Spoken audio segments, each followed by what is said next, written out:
All right. This is Andreas Werner, and he is going to speak a bit about chess. All right. Well, a lot of people think it's a move-to-move game that you just go from move to move, you calculate it through, and then you play. But as a matter of fact, the most important thing is there's principle behind the game.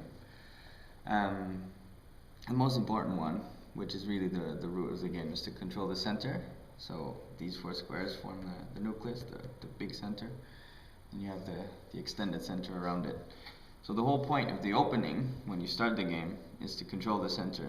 And there's two ways, either directly by placing pawns there, or indirectly by putting your figures so that they control the center.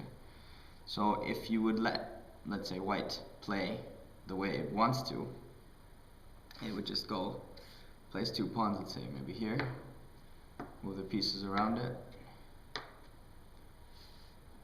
castle away,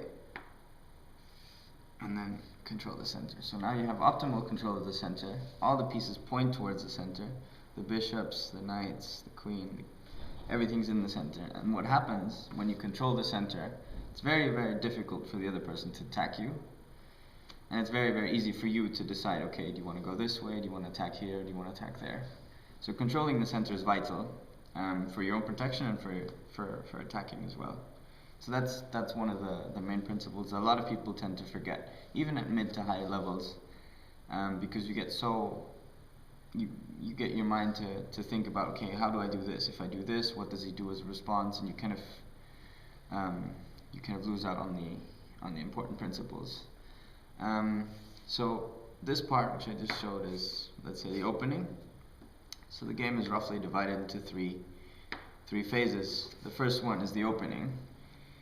The second one is the mid-game, and then you have the end-game.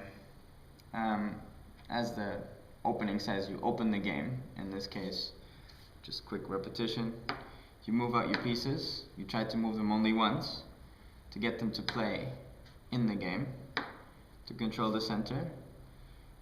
This move is called castling. You move your king to the side, so you put it behind the pawns where it's protected. So when you decide to go for an attack, your king is behind the pawns and you can't really reach it that quickly. At the same time, you connect your rooks with this, and at this point, the opening for white is over, is completed, because you have all your light pieces in the center. You're controlling the game. The rooks are connected.